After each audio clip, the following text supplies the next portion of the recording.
প্রকারে আপনাকে পরীক্ষা নিতে পারেন, কিন্তু সেই পরীক্ষাটা আপনাকে পাস করতে হবে। কারণ যেহেতু আল্লাহ তাআলা অন্য জায়গায় বলেন ইন্নামা আমওয়ালুকুম ওয়া আওলাদুকুম ফিতনা, তোমাদের অর্থ, তোমাদের সন্তান, তোমাদের সন্ততি সব পরীক্ষা করার জন্য। আপনাকে অর্থ দিয়েছেন পরীক্ষা করার জন্য, আপনাকে সন্তান দিয়েছেন পরীক্ষা করার জন্য, আপনাকে সন্তান দেয় নাই পরীক্ষা করার জন্য, আপনার সন্তান হয়েছে কিন্তু পা হয় নাই পরীক্ষা। প্রত্যেক জীবনটা পরীক্ষা, বিভিন্ন প্রকারে আপনার পরীক্ষা নিতে হবে, কিন্তু সব পরীক্ষাতে আপনাকে পাস করতে হবে, তাহলে আপনি পরকালে কামিয়াব হবেন। আসল জিন্দেগি হচ্ছে আখিরাত। যেহেতু আল্লাহ তাআলা কোরআনে কারিমে বিভিন্ন জায়গায় বলেন খালিদিনা ফিহা আবাদা, খালিদিনা ফিহা আবাদা, ওই যে তোমাদের পরকাল, ওই যে তোমাদের আখিরাত, যেখানে চিরকাল থাকতে হবে, কোনোদিন শেষ নাই। অন্য জায়গায় আল্লাহ তাআলা বলেন বাল তুসিরুনাল হায়াতাদ দুনিয়া ওয়াল আখিরাতু খায়রুন ওয়া আবকা, তোমরা আখিরাতে দুনিয়ার জিন্দেগিকে বেশি বড় মনে করো না। কেন? আখিরাতটা তোমাদের জন্য উত্তম, আর ওইটাই বাকি থাকবে। আখিরাতের জিন্দেগি কোনোদিন শেষ নাই। আমরা জানি দুনিয়া ছাড়ার পর, দুনিয়ার শেষ যখন আমরা চলে যাব, আল্লাহ তাআলা এখানে বানিয়েছেন একটা জান্নাত এবং জাহান্নাম। ভালো মানুষের জন্য জান্নাত, খারাপ মানুষের জন্য যারা বদকার হবে তাদের জন্য জাহান্নাম। তাদের জন্য জাহান্নামকে সৃষ্টি করেছেন আল্লাহ তাআলা সূরা আরাফের মধ্যে বলেন ওয়ালাকাদ যারা'না লিজাহান্নামা কাসীরাম মিনাল জিন্নি ওয়াল ইনস, আমি বহু সংখ্যক মানব এবং বহু সংখ্যক জিন জাতির জন্য জাহান্নামকে সৃষ্টি করেছি। আমরা জানি এই দুনিয়ার মুখে অনেক আল্লাহ তাআলা সৃষ্টিজীব আছে, তার মধ্যে শ্রেষ্ঠ সৃষ্টিজীব হলো মানুষ। আল্লাহ তাআলা এই মানব এবং জিন জাতির জন্য জাহান্নামকে সৃষ্টি করেছেন। কাদের জন্য? আল্লাহ তাআলা বলছেন তারা কারা? যারা জাহান্নামে যাবে, যাদের জন্য আমি জাহান্নামকে বানিয়েছি। কারা জানো? আল্লাহ বলছেন লাহুম কুলুবুন লা ইয়াফকাহুনা বিহা, যাদেরকে হৃদয় দিলাম, যাদেরকে জ্ঞান দিলাম, বুদ্ধি দিলাম, তাও আমার হুকুম আহকামকে যারা বুঝলো না, আমাকে নিয়ে যারা বিবেচনা করলে না। আমি একটু যে মালিক, আমি যে এত বড় আসমানকে বিনা খুঁটিতে রেখেছি, সকালবেলায় সূর্য উদিত হয়, আবার সন্ধ্যের সময় সূর্য অস্তরে চলে যায়, আমাকে নিয়ে একটু ভাবে না। যাদেরকে হৃদয় দিলাম, যাদেরকে জ্ঞান দিলাম, যাদেরকে বুদ্ধি দিলাম, তা আমাকে নিয়ে একটু বিবেচনা করে না। যেসব মানুষরা, যেসব জিন জাতিরা আমাকে নিয়ে বিবেচনা করে না, তাদের জন্য জাহান্নামকে বানিয়েছি। আল্লাহ বলেন ওয়ালাহুম আ'য়ুনুন লা ইউবসিরুনা বিহা, যাদেরকে চোখ দিলাম, আমার হুকুম আহকামকে একটু দৃষ্টিপাত করলো না। ওয়ালাহুম আযানুন লা ইয়াসমাউনা বিহা, যাদেরকে কান দিলাম, আমার হুকুম আহকামকে একটু শ্রবণ করলো না। তাহলে আপনি একটু ভাবুন, এই মানব জাতি, জিন জাতি যারা বিবেচনা করতে পারে কোনটা ভালো কোনটা মন্দ, তাহলে আমরা হচ্ছে শ্রেষ্ঠ জাতি। আমরা যদি আল্লাহ হুকুম আহকামকে যদি না বুঝতে পারি, আল্লাহ আমাদেরকে বিবেক দিয়েছেন, আল্লাহ আমাদেরকে চোখ দিয়েছেন, আমাদের কান দিয়েছেন, ভালো মন্দ বোঝার শক্তি দিয়েছেন, তাও আমরা নিজের মালিককে, নিজের মুনিবকে চিনতে পারি নাই। এইসব মানুষদের জন্য আল্লাহ তাআলা জাহান্নামকে বানিয়েছেন। আল্লাহ তাবারক তাআলা বলছেন উলাইকা কাল আনাম, এইসব মানুষরা চতুষ্প জন্তুর মতো। যেমন ছাগল একটা চতুষ্প জন্তু, গরু একটা চতুষ্প জন্তু, কুকুর একটা চতুষ্প জন্তু, এইসব মানুষরা চতুষ্প জন্তুর মতো। আল্লাহ বলছেন বাল হুম আযাল, এর থেকে এই শব্দটা বলার ক্ষেত্রে এরা তার থেকেও নিকৃষ্ট। এই চতুষ্প জন্তু থেকে এইসব মানুষরা নিকৃষ্ট, যারা আমার হুকুম আহকামকে বুঝে না, আমার হুকুম আহকাম থেকে দৃষ্টিপাত করে না, আমার হুকুম আহকাম থেকে একটু শুনে না, এরা হচ্ছে চতুষ্প জন্তু থেকেও নিকৃষ্ট। বাল হুম আযাল, এরা গুমরাহ, এরা গাফিল। উলাইকা হুমুল গাফিলুন, এরা গাফিল, এরা গুমরাহ, এরা পথভ্রষ্ট, এদের কোনো ঠিকানা নেই। এই সব মানুষদের জন্য, এই সব জিন জাতির জন্য আল্লাহ তাআলা জাহান্নামকে সৃষ্টি করেছে। প্রিয় ভাই সকল, আমরা জানি পাঁচবার এলান করছে হাইয়া আলাস সালাত, তোমরা নামাজের দিকে আসো, হাইয়া আলাল ফালাহ, তোমরা কামিয়াবির দিকে আসো। তাও কিন্তু আমরা আল্লাহর হুকুম আহকামকে মানছি না। একদিন আমাদেরকে দুনিয়া ছেড়ে চলে যেতে হবে। যদি আমরা গুনাহ নিয়ে কবরে যাই, ওই কবরে আযাব আমরা সহ্য করতে পারবো না। মুজরিমদের জন্য, পাপীদের জন্য আল্লাহ জাহান্নামকে সৃষ্টি করেছেন। আল্লাহ যেন বলেন ইন্নাল মুজরিমিনা ফি আযাবি জাহান্নামা খালিদুন, নিশ্চয়ই পাপীরা, নিশ্চয়ই মুজরিমরা জাহান্নামে শাস্তি রয়েছে খালিদুন, চিরকাল চিরকাল। যখন জাহান্নামে চলে যাবে, রকমারি তাদের শাস্তি, তারা চিৎকার করবে, তারা বলবে ইয়া লাইতানি কুনতু তুরাবা, যদি আমরা মাটি হতাম কতই না ভালো হতাম। এই শাস্তির সম্মুখীন হতে হতো না। তারা বলবে জাহান্নামের দরগাকে ইয়া মালিক লিয়াকজি আলাইনা রাব্বুকা, ইয়া মালিক, জাহান্নামের দরগা না, এই জাহান্নামের দরগা তোমরা তোমার রবকে বলো যেন আমাদেরকে একবারে মৃত্যু দিয়ে দিয়ে শেষ করে দেয়। আল্লাহ বলবে না না, ইন্নাকুম মাকিসুন, তোমরা পড়ে থাকো, এখানে কোনো মৃত্যু নাই, জীবন নাই। সুম্মা লা ইয়ামুতু ফিহা ওয়া লা ইয়াহইয়া, যতই মৃত্যুর কামনা করো কোনোদিন মৃত্যু হবে না। ইন্নাকুম মাকিসুন, তোমরা এখানেই পড়ে থাকো। চিৎকার করবে, তারা বলবে উদউ রাব্বাকুম, রবকে বলবে উদউ রাব্বাকুম, তারা নিজের রবকে পুকারবে, নিজের রবকে ডাকবে। ইউখাফিফ আন্না ইয়াওমান মিনাল আযাব, একদিনের জন্য আযাবকে হালকা করে দাও, আল্লাহ আর সহ্য করতে পারছি না, একদিনের জন্য আযাবকে হালকা করে দাও। আল্লাহ বলবে না না, আওয়ালাম তা'তিকুম রাসূলুকুম বিল বাইয়িনাত, তোমাদের কাছে দুনিয়ার মুখে কেউ সতর্ককারী যায় নাই। সব মানুষ বলবে রাসূলের জামানায়, নবীর জামানায় বলবে হ্যাঁ রাসূল এসেছিলেন, আম্বিয়া এসেছিলেন, নবীগণ এসেছিলেন, কিন্তু আমরা শুনেছি, এক কানে শুনেছি, এক কানে বার করে দিয়েছি। এখনকার জামানার আলেমরা বলেছেন, বয়ান করেছেন, মসজিদে বয়ান করেছেন, জলসা জুলুসে বয়ান করেছেন, শুনেছি, কিন্তু আমরা আমল করতে পারি না। কলু বালা, সকলে অঙ্গীকার করবে আমরা শুনেছি, কিন্তু আমরা আমল করতে পারি না। আল্লাহ বলবে আর কোনো কথা শোনা যাবে না, সুখমাসা সাকর, তোমরা জাহান্নামের আগুন চাপো। আবার জাহান্নামীরা বলবে রব্বানা রব্বানা রব্বানা, হে আমার পরওয়ারদিগার, হে আমার পরওয়ারদিগার, রব্বানা গালাবাত আলাইনা শিকওয়াতুনা ওয়া কুননা কওমান যালিম, হে আমার পরওয়ারদিগার, হে আমার মুনিব, হে আমার মালিক, আমরা পথভ্রষ্ট হয়ে গেছি, গোমরাহ হয়ে গেছি, হে আল্লাহ ভুল করেছি অনেক, আল্লাহ ক্ষমা করে দাও, আল্লাহ ক্ষমা করে দাও। তারা ক্ষমা চাবে, কিন্তু আর সেই দিন আর কোনো ক্ষমা হবে না, ক্ষমার দরজা বন্ধ। মৃত্যুর আগে যখন ফেরেশতাকে দেখে নেই, একটা গড়গড় হয়, তখন আর কোনো তওবা কবুল হবে না, আর ক্ষমা চাইলে ক্ষমা কবুল হবে না। তওবার দরজা আল্লাহ তাআলা আপনার জীবনে খুলে রেখেছে, কিন্তু যখন মৃত্যুর টাইম এসে যাবে, আর তওবা করলে আর তওবা কবুল হবে না, ওই পরকালে তো হবেই না। আল্লাহ তাআলা বলবেন না, আর কিছু ক্ষমা করা হবে না। তোমরা অনেক কিছু আমি বলেছি, আমি কোরআন দিয়েছিলাম, যেটা আমার অকথ্য দলিল, যে কোরআনে কারীম দিয়েছিলাম, সেই কোরআনকে তোমরা পড়ো নাই, কোরআনের বিধানকে মানো নাই, এই কোরআনের শব্দ আল্লাহ তাআলা কিয়ামতের আগে উঠিয়ে দেবে।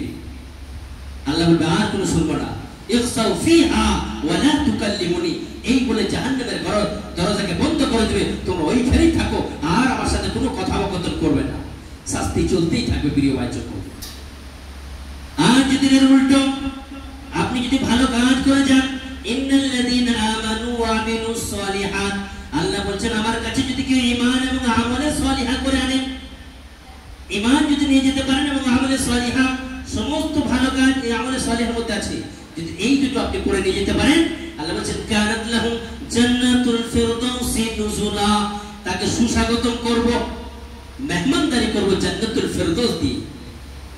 8টা জান্নাত আছে, তার মধ্যে সবথেকে বড় জান্নাত হচ্ছে জান্নাতুল ফিরদাউস। এই দুটো কাগজ যদি আপনি নিয়ে যেতে পারেন, এই দুটো জিনিস আপনি যদি করে নিয়ে যেতে পারেন, ঈমান আর আমলে সালিহা, আল্লাহ বলছে সুস্বাগতম করব, মেহমানদারি করব জান্নাতুল ফিরদাউস দিয়ে। তাদেরকে বলা হবে খালিদিনা ফিহা, এখানে থাকো চিরকাল চিরকাল, লা ইয়াবগুনা আনহা হিওয়ালা, তারা এখান থেকে বার হতে চাবে না, আর বার করাও হবে না তাদেরকে।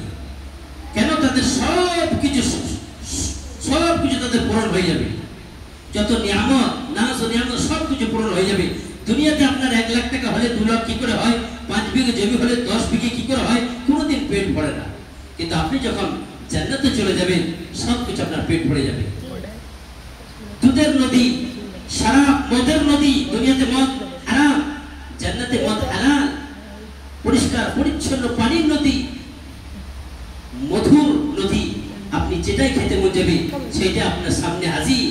রাসূল আকরাম সাল্লাল্লাহু আলাইহি ওয়াসাল্লাম বলেন, জান্নাতে এমন নাজ ও নিয়ামত রয়েছে, মা লা আইনুর রাআত ওয়া লা উযুনুন সামিআত ওয়া লা আলা কলবি বাশারিন খাতার। জান্নাতে এমন নাজ ও নিয়ামত রয়েছে, আজ পর্যন্ত কোনো মানুষ চোখের দ্বারাই দৃষ্টিপাত করেনি, আজ পর্যন্ত কোনো মানুষ কানের দ্বারা শ্রবণ করেনি। যেরকম নাজ ও নিয়ামত আছে, তার অন্তরের মধ্যে সেই কল্পনাটা আসেনি যেরকম নাজ ও নিয়ামত রয়েছে।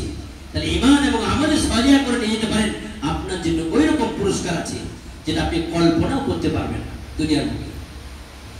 আপনি যত ভালো কাজ করছেন, সমস্ত এই কাজগুলো আপনার রেকর্ড হচ্ছে। আল্লাহ যেহেতু বলেন ফামান ইয়ামাল মিসকালা যাররাতিন খায়রান ইয়ারা, অনুপরিমাণ কেউ যদি ভালো কাজ করে, সেই দিন সে নামায়ে আমলে দেখতে দেখতে পাবে। ফামান ইয়ামাল মিসকালা যাররাতিন শাররান ইয়ারা, যদি কেউ অনুপরিমাণ খারাপ কাজ করে সেটাও সে নামে আমালে দেখতে পাবে। আপনি যত কিছু কাজ করছেন, কর্ম করছেন, সব কিছু আপনার রেকর্ড হচ্ছে। এই দুজন আছে কিরামান কাতিবিন, সব কিছু লিখছে। এই দুনিয়াতে যতদিন থাকবে আপনার রেকর্ড হতে থাকবে। এই কিয়ামতের দিনে আপনাকে রেজিস্টার যেগুলো লেখা হচ্ছে, এই রেজিস্টার আপনার সামনে হাজির করা হবে। সূরা কাহাফের মধ্যে বলেন ওয়াউজিয়াল কিতাবা ফাতারাল মুজরিমিনা মুশফিকিনা মিম্মা ফি। ওয়াউজিয়াল কিতাব, যখন ওই কিতাবটা, ওই রেজিস্টার যখন তার সামনে রাখা হবে, তখন মুজরিমরা, পাপীরা, গুনাহগাররা তারা ভয় করবে।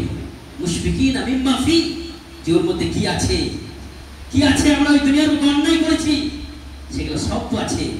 আল্লাহ অন্য জায়গায় বলেন যে তোমরা ভুলে গেছো, কিন্তু আমি ভুলি না। ওয়াকুল্লা শাইইন আহসাইনাহু কিতাবা, আমি প্রত্যেকটা জিনিসকে সংরক্ষিত করে রেখেছি। সেই দিন তারা ভয় করবে, আর সেই দিন তারা আফসোস করে বলবে ইয়া ওয়াইলাতানা মালি হাযাল কিতাব, এটা কি একটা কিতাব, এটা কি রেজিস্টার, লা ইউগাদিরু সাগীরাতান ওয়ালা কাবীরাতান ইল্লা আহসাহা, ছোট বড় কিছু ছাড়েন নাই, ইল্লা আহসাহা, সব কিছু লিপিবদ্ধভাবে রেখেছেন। ওয়া ওয়াজাদু আমিল হাজিরান, আল্লাহ বলেন সমস্ত কর্ম তোমরা সেই দিন উপস্থিত পাবে। দুনিয়াতে তোমরা যা কিছু করেছো, কর্ম ভালো মন্দ, সব এই রেজিস্টার তোমরা দেখতে পাবে। ওয়ালা ইয়াজলিমু রাব্বুকা আহাদা, আল্লাহ বলেন কাউরির প্রতি আমি অত্যাচার জুলুম করি না, তুমি যেটা করেছো সেটাই লেখা আছে। দুনিয়াতে আপনি একটা গরীব, একটা অর্থওয়ালা আদালতে 2 লাখ টাকা দিয়ে দিলে ওর খেলাফ ফয়সালা করে দিলে, হয় কি হয় না? কিন্তু আল্লাহ বলছে ওরকম আমি অত্যাচার করি না, যেটা তুমি করেছো ওইটাই আছে। প্রিয় ভাই সকল, যে কর্মটা করবেন সেটা আপনার কাজে আসবে। আর দুনিয়া যারা মায়ে পড়ে, লোভ লালসায় পড়ে রবকে ভুলে যাবে, তাদের জন্য কঠিন শাস্তি রয়েছে। ওই যে আল্লাহ তাআলা একটা সূরা অবতীর্ণ করলেন, সূরাতুত তাকাসুর, আলহাকুমুত তাকাসুর হাত্তা যুরতুমুল মাকাবির। যারা দুনিয়ার মায়ায় পড়ে, দুনিয়ার লোভ লালসায় পড়ে, যারা রবকে ভুলে যাবে, রবকে ডাকবে না, দুনিয়ার মায়ায় পড়ে, দুনিয়ার মেল মহব্বতে পড়ে যারা রবকে ভুলে যাবে, আল্লাহকে ডাকা একটু সরল হয় না, একটু ডাকা টাইম হয় না। হাত্তা যুরতুমুল মাকাবির, এই মতো অবস্থায় মৃত্যু ঘটে গেল, কবরে চলে আসে। কিন্তু আল্লাহকে দুনিয়ার বুকে থাকাকালে একবার আল্লাহকে ডাকা সরল হলো না। ওদের জন্য আল্লাহ বলছেন আলহাকুমুত তাকাসুর হাত্তা যুরতুমুল মাকাবির, যারা দুনিয়ার লোভ লালসায় পড়ে রবকে ভুলে যাবে, এই মতো অবস্থায় তারা কবরে চলে এলো। কাল্লা সাওফা তা'লামুন, তারা জেনে রাখো, অবশ্যই অবশ্যই সেদিন তোমরা জেনে নেবে যখন তোমরা কবরে আসবে। সুম্মা কাল্লা সাওফা তা'লামুন, অবশ্যই অবশ্যই সেদিন জেনে নেবে। কাল্লা লাউ তা'লামুনা ইলমাল ইয়াকিন, যখন তোমরা জানতে পারবে, তোমাদের ইয়াকিন বিশ্বাস হয়ে যাবে। আজকে ওলামারা বলছে, কোরআন হাদিসে বলছে, আমরা মানতে পারছি না, যখন স্বয়ং আমরা দেখতে পাবো সেটা আমাদের ইয়াকিন এবং বিশ্বাস হয়ে যাবে। যখন কবরের শাস্তিকে আমরা দেখতে পাবো, লা তারাউন্নাল জাহিম, সেদিন তোমরা জাহান্নামকে দেখতে পাবে। সুম্মা লা তারাউন্নাহা আইনাল ইয়াকিন, তোমাদের ইয়াকিন এবং বিশ্বাস হয়ে যাবে জাহান্নামকে দেখতে। প্রিয় ভাই সকল, ওই জন্য আমরা একটু আল্লাহর ভয়ে একটু আমল করি। আপনি কোনো অন্যায় করছেন, কেউ দেখে নাই, কিন্তু দেখছে আল্লাহ। আল্লাহ বলেন আল্লাহ ইয়ালাম বিআন্নাল্লাহ ইয়ারাম, তোমরা কি জানো না আমি দেখছি সবকিছু। আপনি আল্লাহর চোখে ফাঁকি দিতে পারবেন না। ওই জন্য সে আল্লাহকে আমরা স্মরণ করি। দুনিয়ার মুখে আপনি যতটা আমল করে যাবেন, আপনার আখিরাতে আপনার শান্তি দিবে। দুনিয়াতে যতদিন আছেন, এই আমলের বিনিময়ে আপনি আখিরাতে আরাম পাবেন। যেদিন মারা যাবেন সব আমল বন্ধ। যদি 3টি বুকে, দুনিয়ার বুকে 3টি আমল কেউ করে যেতে পারেন, তাহলে কবরে শুয়ে শুয়ে অন্ধকার কবর আপনার জন্য উজ্জ্বলময় হয়ে যাবে। রাসূল আকরাম সাল্লাল্লাহু আলাইহি সাল্লাম বলেন ইযা মাতাল ইনসানু ইনকাতা আনহু আমালুহু, যখন কোনো মানুষ মারা যায় তখন তার আমল সব বন্ধ হয়ে যায়। ইল্লা মিন সালাসাতি, কিন্তু 3টি আমল এমন রয়েছে যেটা বন্ধ হয় না, সিলসিলা জারি থাকে, ধারাবাহিকতা জারি থাকে। দুনিয়ার বুকে যদি ওই ব্যক্তিটা করে যায়, কবরে শুয়ে শুয়ে নিকিবের থাকবে। কি কি 3টে কাজ? যেরকম ইল্লা মিন সাদাকাতিন জারিয়া, কেউ দুনিয়ার বুকে কোনো সাদকায়ে জারিয়া করে গেছে, কোনো মসজিদ মাদ্রাসা বানিয়ে দিয়েছে, সমাজে কোনো কাজ করে দিয়েছে, কোনো রাস্তা বানিয়ে দিয়েছে, কোথাও একটা গাছ লাগিয়ে দিয়েছে ফলের, মানুষ যতদিন ফল খেতে থাকবে নেকি পেতে থাকবে। একটা রাস্তা বানিয়ে দিয়েছে, যতদিন মানুষ চলতে থাকবে, আপনি চলে গেছেন দুনিয়া ছেড়ে, কিন্তু আপনি কবরে শুয়ে শুয়ে নেকি পেতে থাকবে। আপনার ওই অন্ধকার কবর বাতি জ্বলতে থাকবে। যেন ঘরে যদি আপনার ইনভার্টার থাকে, যেমনি কারেন্ট যাবে তেমনি দেখবে ইনভার্টার লাইট জ্বলে গেছে, জ্বলে জ্বলে। অনুরূপ ভাবে আপনি যদি ওই কাজগুলো করে যেতে পারেন সাদকায়ে জারিয়া, ওরকম অন্ধকার কবরটা আপনার জন্য উজ্জ্বল হতে থাকবে। দ্বিতীয় নম্বর, আর ইলমিন ইনতাফাউ বিহি, যদি কেউ এমন জ্ঞান ছেড়ে যায় যাতে মানুষরা উপকার পাবে। আপনি একটা কোনো কিতাব লিখে গিয়েছেন, একটা বই লিখেছেন, সেই বইটা মানুষের উপকার পাচ্ছে। এই যে মাদ্রাসা দারসে নিজামে যে কিতাবগুলো চলে, স্কুলে চলে, সেই লেখকরা নেই, দুনিয়া ছেড়ে চলে গেছে অনেকজন, কিন্তু তার থেকে মানুষরা উপকার পাচ্ছে, তাহলে ওরা কবরে শুয়ে শুয়ে নেকি পাচ্ছে। মাদ্রাসায় পড়াচ্ছে আমরা, ফের আমাদের ছেলেগুলো আবার পড়াবে, এই যে সিলসিলা ধারাবাহিকতা, কবরে শুয়ে শুয়ে আমরা নেকি পেতে থাকবো। তাহলে এমন জ্ঞান যদি কেউ দুনিয়ার বুকে ছেড়ে যায় যাতে মানুষরা উপকার পাবে। আপনি কোনো মানুষের জন্য একটা তাবলীগ করলেন, একটা ভাইকে বললেন ভাই তুমি নামাজ পড়ো, ওই ভাইটা আপনার কথা শুনে নামাজ পড়লো, তাহলে আপনি ওরকম ভাবে শুয়ে শুয়ে নেকি পেতে থাকবেন। ও আবার অন্যজনকে তালকিন করলো, ও আবার অন্যজনকে বললো, এরকম সিলসিলা আপনি পেতে থাকবেন। তাহলে এমন জ্ঞান দুনিয়াতে ছেড়ে যাওয়া যাতে মানুষরা উপকার পাবে, এরকম যদি কোনো কাজ করে যেতে পারে কবরে শুয়ে শুয়ে নেকি পেতে থাকবে। 3 নম্বর হচ্ছে আওয়ালাদিন সালিহিন ইয়াদউ লাহু, যদি কেউ নেক সন্তানকে ছেড়ে যেতে পারে এই দুনিয়ার বুকে, যখন নেক সন্তান তার আব্বার জন্য দোয়া করবে, কবরে শুয়ে শুয়ে সে নেকি পেতে থাকবে। তাহলে এই 3টে কাজ যদি কেউ করে যেতে পারে কবরে শুয়ে শুয়ে সে নেকি পেতে থাকবে। বাকি সমস্ত আমল তার বন্ধ হয়ে যাবে যখন মৃত্যু তার ঘটে যাবে।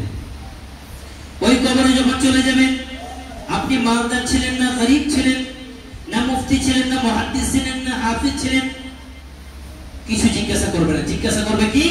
যখন সব মানুষ মাটি দিয়ে চলে আসবে, 3টি প্রশ্ন করা হবে। রবের পরিচয় দাও, ধর্মের পরিচয় দাও, নবীর পরিচয় দাও। মান রব্বুকা, তোমার রব কে ছিল বলো। রবের পরিচয় কেন? যখন আল্লাহ তাআলা এই রূহগুলোকে সৃষ্টি করেছিল, দুনিয়া সৃষ্টি হওয়ার আগে এই রূহগুলো, এই আত্মাগুলো আল্লাহ তাআলা সৃষ্টি করে দিয়েছিলেন। কিয়ামত পর্যন্ত কত মানুষ আসবে, এই রূহগুলো, এই আত্মাগুলো সৃষ্টি করে দিয়েছিলেন। সমস্ত রূহগুলোকে, সব রূহগুলোকে সম্বোধন করে আল্লাহ তাআলা বলেছিল, আলাস্তু বিরব্বিকুম, আমি কি তোমাদের রব নয়?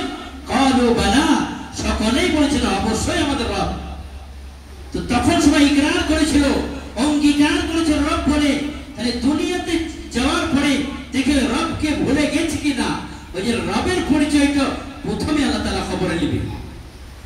এই যে দুনিয়ার বুকে দেখছেন হিন্দু, দলিত, আদিবাসী, অনেক ধর্মের মানুষ এই দুনিয়ার বুকে বসবাস করে, কিন্তু যখন সে মায়ের পেটে জন্মগ্রহণ করে, মায়ের পেট থেকে যখন ভূমিষ্ঠ হয়, ইসলাম রূপে ভূমিষ্ঠ হয়, কিন্তু তার বাপ ইহুদি হওয়ার কারণে সেই সন্তানটা ইহুদি হয়ে যায়, তার বাপ হিন্দু হওয়ার কারণে সেই হিন্দু হয়ে যায়, তার বাপ দলিত হওয়ার কারণে সে দলিত হয়ে যায়, তার বাপ মুসলমান হওয়ার কারণে মুসলমান হয়ে যায়। কিন্তু আল্লাহ জ্ঞান দিয়েছেন, আল্লাহ বুঝ দিয়েছেন, আল্লাহ কোরআন দিয়েছেন, আপনি কেন বিবেচনা করেন না?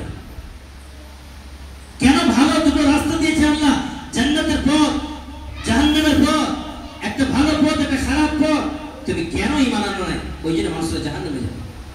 আল্লাহ কোরআন দিয়েছেন, হুদাল্লিন নাস বলেছেন, সমস্ত মানুষের জন্য হেদায়েত। তুমি সেই হেদায়েতটা কেন অর্জন করো নাই? তাহলে আল্লাহ তাআলা বলবে, দুনিয়ার বুকে যে রব বলে তোমরা ইকরার করেছিলে আমাকে, ওই দুনিয়াতে যাওয়ার পর ওই দুনিয়ার মায়ায় পড়ে তোমরা রবকে ভুলে গেছো কিনা, ওই জন্য প্রথম পরিচয় নেবে আল্লাহ তাআলা কবরে যাওয়ার পর। মান রব্বুকা, তোমার রবকে ছিল বলো। রব বলে তো ইকরার করেছিলে, তো রবের অনুযায়ী যদি আপনি জীবনযাপন করে থাকেন, এই দুনিয়ার বুকে যদি আপনি রব চাহি জিন্দেগি করে থাকেন, তাহলে আপনার মুখ থেকে বার হবে রব্বি আল্লাহ, আমাদের রব হচ্ছে আল্লাহ। দ্বিতীয় নম্বর প্রশ্ন করবে, মান দীনুকা, তোমাদের ধর্ম কি ছিল বলো। যেদিন আমাদের সঠিক ধর্ম আছে, কি ধর্ম? ইসলাম ধর্ম। আল্লাহ তাআলা যেহেতু কোরআনে কারীমের মধ্যে বলেছেন, ইন্না দীনা ইনদাল্লাহি ইসলাম, আমার কাছে সবথেকে মনোনীত ধর্ম হলো ইসলাম। এই আয়াতটা অবতীর্ণ হওয়ার পর দুনিয়াতে যত ধর্ম আছে সব মনসুখ হয়ে গেছে, সব বাতিল হয়ে গেছে। যেহেতু আল্লাহ তাআলা অন্য জায়গায় বলেন ওয়ামান ইয়াবতাগি গায়রাল ইসলামি দীনা, যারা ইসলাম ব্যতীত অন্য কোন ধর্মকে মানবে ফালা ইউকবালু মিন, সেই ধর্মটা কখনোই কবুল করা হবে না। লাম ব্যবহার করেছে, কখনোই সেই ধর্মটা কবুল করা হবে না। ফাহুয়া মিনাল আখিরাতি খাসিরিন, তারা আখিরাতের মধ্যে ফাহুয়া ফিল আখিরাতি মিনাল খাসিরিন, তারা আখিরাতের মধ্যে ক্ষতিগ্রস্তের মধ্যে হয়ে যাবে এই সমস্ত মানুষরা যারা ইসলাম ব্যতীত অন্য কোন ধর্মকে মানবে। তাহলে আমরা মাশাআল্লাহ ইসলাম ধর্মে অনুসারী, তাহলে আল্লাহ তাআলা দ্বিতীয় প্রশ্ন করবে তোমাদের ধর্ম কি ছিল বলো। যদি আমরা ইসলাম ধর্ম অনুযায়ী মানি, ইসলাম ধর্মকে যদি আমরা মেনে থাকি, তাহলে আমাদের মুখ থেকে বার হবে দ্বীন আল ইসলাম, আমাদের ধর্ম হলো ইসলাম। 3 নম্বর প্রশ্ন করা হবে মান নবিয়ুকা, তোমাদের নবী কে ছিল বলো। বা এরকম প্রশ্ন হবে মান হাযা রাজুল, এই ব্যক্তিটা কে। আমরা জানি আমাদের নবী রাসূল আকরাম সাল্লাল্লাহু আলাইহি ওয়াসাল্লাম মদিনাতে মসজিদের নববীর পাশে ওনার কবর আছে। নবীগণরা কবরে জীবিত থাকেন এবং ওনারা নামাজ পড়েন। এই আপনার আনন্দতে মাটি হয়েছে কবরে, এই কবরে মাটি আল্লাহর হুকুমে সমস্ত পর্দা খুলে যাবে এবং এই ব্যক্তিকে দেখা হবে, নবী সাল্লাল্লাহু আলাইহি ওয়াসাল্লাম দেখানো হবে মান হাযা রাজুল, এই ব্যক্তিটা কে। বা তোমার নবীর নাম কি ছিল বলো, তোমার নবী কে ছিল বলো। যদি আপনি দুনিয়ার মুখে রাসূল আকরাম সাল্লাল্লাহু আলাইহি ওয়াসাল্লামের তরিকা অনুযায়ী যদি জীবনযাপন করে থাকেন, তাহলে আপনার মুখ থেকে বার হবে নবিয়ুনা মুহাম্মদ সাল্লাল্লাহু আলাইহি ওয়াসাল্লাম, আমাদের নবী হচ্ছে হযরত মুহাম্মদ সাল্লাল্লাহু আলাইহি ওয়াসাল্লাম। যখন আপনি 3টি পরিচয় দিয়ে দিতে পারবেন, 3টি প্রশ্নের উত্তর যখন দিয়ে দিতে পারবেন, আল্লাহর আরশ থেকে এলান হবে এই রহমতের ফেরেশতারা এর কবরকে প্রশস্ত করে দাও, কবরকে হুকুম দেবে এর জন্য এই প্রশস্ত হয়ে যাও। এবং সেই ফেরেশতাদেরকে বলবে, রহমতের ফেরেশতাদেরকে, ওই ব্যক্তিকে জান্নাতের লিবাস পরিয়ে দাও, জান্নাতের খিড়কি জানালা খুলে দাও, তাকে আরাম করতে দাও, সে ঘুমাবে, সে ঘুমাইতে থাকবে। কিয়ামতের দিনে যখন হযরত ইসরাফিল আলাইহিস সালাম সূর ফুঁকবে, সেই দিন উঠবে। আর যদি উল্টো হয়, যদি রবের পরিচয় না দিতে পারেন, দুনিয়াতে যদি মন চাহি জিন্দেগি করে থাকেন, মন যেটা বলছে সেটা যদি আপনি করেন, তাহলে আপনার মুখ থেকে বার হবে না রব্বি আল্লাহ, বার হবে না। কি বার হবে? হা হা লা আদরি, কি বলছে আমি কিছুই জানি না, আমি কিছুই জানি না। মা দীনুকা, তোমার ধর্ম কি ছিল বলো। যদি না আপনি ইসলাম অনুযায়ী না চলেন, তাহলে আপনার মুখ থেকে ওইটাই বার হবে হা হা লা আদরি, আমি কিছুই জানি না, আমি কিছুই জানি না। মান নবিয়ুকা, তোমার নবী কে ছিল বলো। তোমার মুখ থেকে বার হবে হা হা লা আদরি, আমি কিছুই জানি না, আমি কিছুই জানি না। তখন আল্লাহর আরশ থেকে এলান হবে এই আযাবের ফেরেশতারা এর জন্য জাহান্নামের লিবাসকে পরিয়ে দাও, মাটিকে হুকুম দেবে এই কবরে মাটি একে চাপ দাও, এদিকে পানির হার, এদিকে আপনার চুরমাচুর হয়ে যাবে। সেই কবরে একটা নয়, দুটো নয়, হাদিসে এসেছে যে 70টা থেকে 99টা সাপ তাকে নির্দিষ্ট করে দেওয়া হবে, তাকে দংশন করতে থাকবে। হাদিসে এসেছে মিশকাত শরীফে যে কবরে সাপ যদি দুনিয়ার মুখে একবার দংশন করে, কিয়ামত পর্যন্ত কোনো সবুজ জাতীয় জিনিস উৎপাদন হবে না, এত বিষাক্ত। সেই শাস্তি আপনার চলতেই থাকবে কিয়ামতের দিন পর্যন্ত। তারপরে কিয়ামতে তো আপনার আসল আছেই, সেই দিন হিসাব নিকাশ হবে। এটা কবরের শাস্তি, আর কবরের শাস্তিকে আপনাকে বিশ্বাস করতে হবে, যেহেতু রাসূল আকরাম সাল্লাল্লাহু আলাইহি ওয়াসাল্লাম বলেন আযাবুল কবরি হাক্কুন, কবরের শাস্তি হচ্ছে সত্য। তাহলে আপনি যদি রবচাহি জিন্দেগি না করে থাকেন, রবচাহি যদি জিন্দেগি করে থাকেন, তাহলে আপনি রবের পরিচয় দিতে পারবেন। ইসলাম অনুযায়ী যদি চলেন, ইসলামের পরিচয় দিতে পারবেন। নবীর সুন্নাত অনুযায়ী চলেন, তাহলে নবীকে ইনশাআল্লাহ সেদিন চিনাইতে পারবেন, নবীর নামটা বলতে পারবেন। আর যদি মন চাহি জিন্দেগি করে থাকেন, তাহলে আপনি সেদিন রবের পরিচয় দিতে পারবেন না। ওই যে প্রিয় ভাই সকল, একটু আমরা ভাবি, একটু চিন্তা করি, একটু আমরা চিন্তা করি যে দুনিয়াতে আল্লাহ আমাদেরকে কেন পাঠিয়েছেন, এর মাকসাদটা কি। তো আমরা আল্লাহকে বেশি বেশি করে স্মরণ করব। আমরা জানি যে আমরা সব সময় চলতে ফিরতে জন্য শব্দ করব। জানি বুখারী শরীফের জন্য শব্দ, এটা বলে বিশেষ করে ইনশাআল্লাহ বুখারী শরীফের লাস্ট হাদিস, যে হাদিসটা পড়ে দোয়া হয়, মাশাআল্লাহ আপনাদের কাছে মাদ্রাসা সিউরিতে বুখারী হয়, লাস্ট হাদিস যে হাদিসটা পড়ে দোয়া হয়, সেই হাদিসটা কি? আন আবি হুরায়রা রাদিয়াল্লাহু তাআলা আনহু قال قال النبي صلى الله عليه وسلم كلمتان حبيبتان الى الرحمن خفيفتان على اللسان ثقيلتان على الميزان سبحان الله وبحمده سبحان الله العظيم। দুটো শব্দ এমন আছে, দুটো শব্দ এমন আছে যেটা আল্লাহর কাছে অত্যন্ত প্রিয়, আল্লাহর কাছে অত্যন্ত প্রিয়। যেটা যেভাবে বলতে অতি হালকা, মুখের মধ্যে বলবে তো অতি হালকা, কিন্তু আপনার ওই মিজানের পাল্লা আপনি যে আমলগুলা করছেন সেগুলো ওজনদারি করা হবে। সেই মিজানের পাল্লাই কিন্তু শব্দ দুটো ভারী করে দেবে। ওই জন্য আমরা বেশি করে এই দুটো শব্দ বলবো। কি শব্দ? এক নম্বর সুবহানাল্লাহি ওয়া বিহামদিহি, দ্বিতীয় নম্বর সুবহানাল্লাহিল আযীম। চলতে ফিরতে আমরা পড়বো, পড়তে বেশি হালকা লাগছে না? সুবহানাল্লাহি ওয়া বিহামদিহি সুবহানাল্লাহিল আযীম। এটাই ইমাম বুখারী রাহমাতুল্লাহ বলতে চেয়েছে যে মানুষের যেন এই শব্দটা বেশি বেশি করে পড়ে, যাতে নামে আমল, ওই আমল নামাটা তার ভারী হয়ে যায়, ওই মিজানের পাল্লাটা যেন তার ভারী হয়ে যায়। এটাই বেশি বেশি করে আল্লাহকে স্মরণ করব।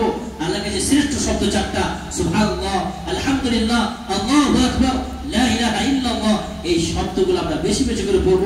আস্তাগফিরুল্লাহ বেশি বেশি করে পাঠ করব। ইনশাআল্লাহ আল্লাহ তাবারক তাআলা দুনিয়াতে আমাদের শান্তি দেবে, আখিরাতেও শান্তি দেবে। জানি না দুনিয়াতে 5টা জিনিস এমন আছে যেটা আল্লাহ তাআলা কেউ জানে না। 5টা জ্ঞান আল্লাহ তাআলা কাউকে দেন না, নবীগণদেরকে দেন না। কি কি? সূরা লোকমানের মধ্যে বলেন, ইন্নাল্লাহা ইনদাহু ইলমুস সাআহ, কিয়ামত কোন দিন ঘটিত হবে, কিয়ামত কখন সংঘটিত হবে, কাউকে আল্লাহ তাআলা জানেন না। ওই জ্ঞানটা নিজের কাছে রেখেছেন। হ্যাঁ, কিয়ামতের জন্য কিছু নিদর্শন, কিছু আলামত বলে দেওয়া হয়েছে। বড় বড় আলামত কিছু বলা যায়। বড় বড় আলামত, ঈসা আলাইহিস সালাম আসবেন, দাজ্জাল আসবেন, সূর্য এখন পূর্ব দিকে উদিত হচ্ছে, তখন পশ্চিম দিকে উদিত হবে, বার হবে।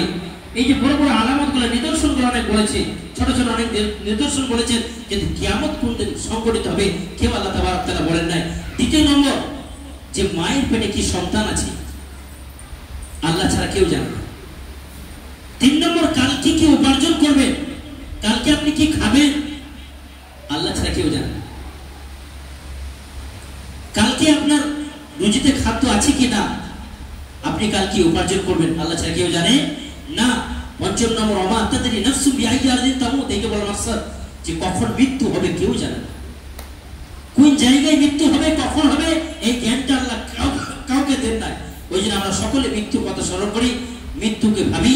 ইনশাআল্লাহ তাহলে আমাদের আখিরাতের ভয় আসবে, ইনশাআল্লাহ আমাদেরকে আমল করতে ভালো লাগবে। ওই জন্য আমরা সকলে বেশি বেশি করে আমল করব, দুনিয়াতেও কাজে লাগবে, আখিরাতে আমাদের যে আসল জিন্দেগি, সে আখিরাতে আমরা আরাম থাকবো ইনশাআল্লাহ। তো যেগুলো বললাম, আমাকে আপনাদের সকলকে এই কথাগুলোর উপর আমল করার তৌফিক দান করেন। আমিন। ওয়া আখিরু দাওয়ানা আলহামদুলিল্লাহি রাব্বিল আলামিন। আসসালামু আলাইকুম ওয়া রাহমাতুল্লাহি ওয়া বারাকাতুহু।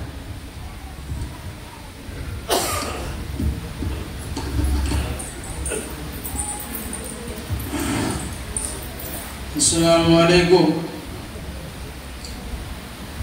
আর বাহাস করছি না, মুফতি সাহেবের মুখে অনেক কথা শুনলাম। আমি বলতে চাইছি যে আল্লাহ রাসূল সাল্লাল্লাহু আলাইহি ওয়াসাল্লাম কেমন দাবি নবী ছিলেন এবং তিনার থুতু মুবারকের দান কেমন ছিলেন সেটা একটা বলছি। আল্লাহ রাসূল সাল্লাল্লাহু আলাইহি ওয়াসাল্লাম একদিন কি করেছেন, একটা গর্ত খনন করবেন, সেই সময় কি করতে হয়, কোমরটা শক্ত করতে হয়। একটা যদি গর্ত খনন করেন তখন কোমরটা শক্ত করা দরকার। তার জন্য 3 দিন কি হয়েছিল, পেটে খাবার ছিল না। আল্লাহ রাসূল সাল্লাল্লাহু আলাইহি ওয়াসাল্লাম